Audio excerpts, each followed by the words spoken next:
En la 31ª jornada de Liga de hace 5 años nos dejaba un interesante duelo en el Sadar entre Osasuna y Sporting.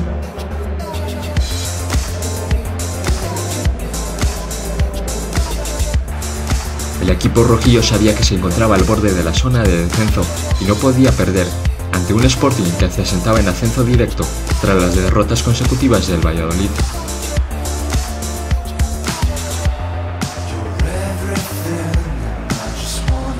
La primera parte fue de claro dominio del Sporting.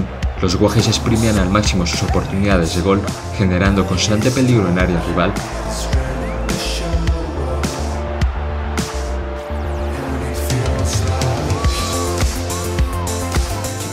En la segunda parte se cambiaron las tornas y fueron los navarros quienes dieron un paso al frente.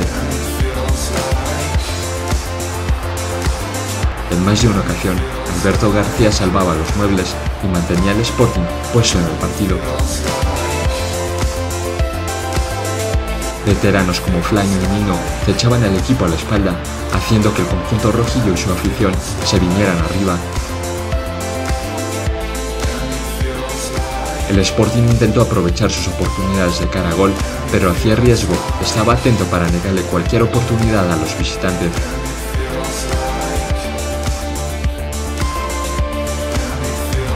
Osasuna sobrepasó en los últimos minutos a los guajes. Para suerte del Sporting, los locales no pudieron marcar y al final navarros y asturianos repartían puntos, quedando el Sporting segundo y a 2 puntos del liderato.